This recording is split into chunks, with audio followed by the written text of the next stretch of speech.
أهلا بيكم في قهوة النجوم.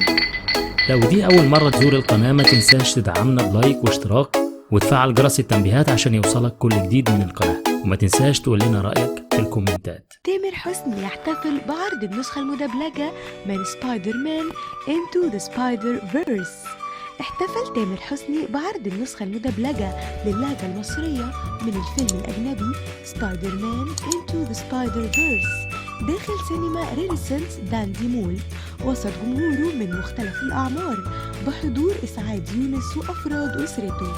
تامر حسني وضع صوته على الشخصية الرئيسية بالفيلم بيتر بي باركر، وكان ضمن الحضور من أسرة تامر حسني والدته وزوجته بسمة بوسيل وابنتيهما تاليا وأماليا.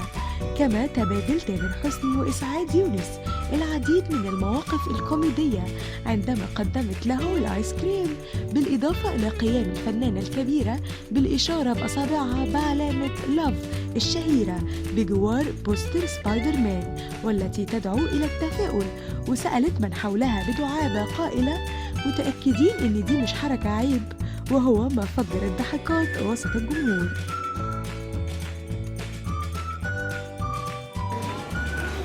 بصي مين جه.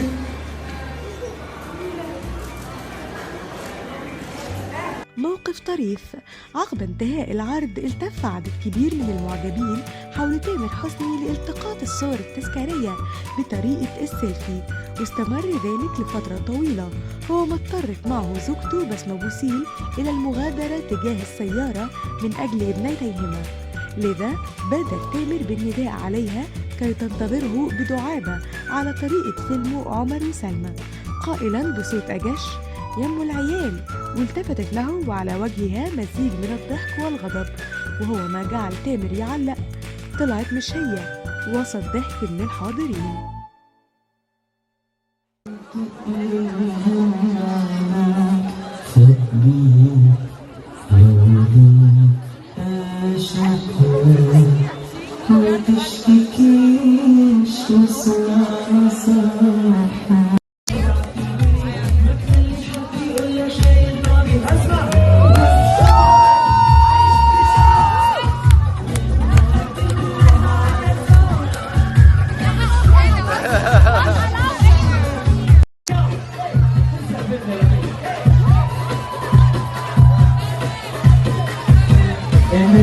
خلاص راحت خلاص أيام زمان، ولا في كلام ولا حتى سلام. شكرا.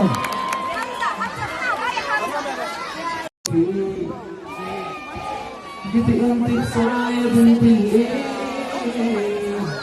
بوصفك قلبي قدرتي عملي طب عارفين انا ولا عارف انا مالي ولا ايه. شوف كم سنة بستناك وانا مرة تعبت وقلت كده حب خير فيها ببقى نفسي أجيلك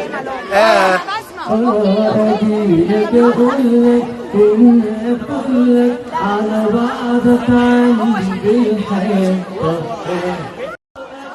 عيش بشوقك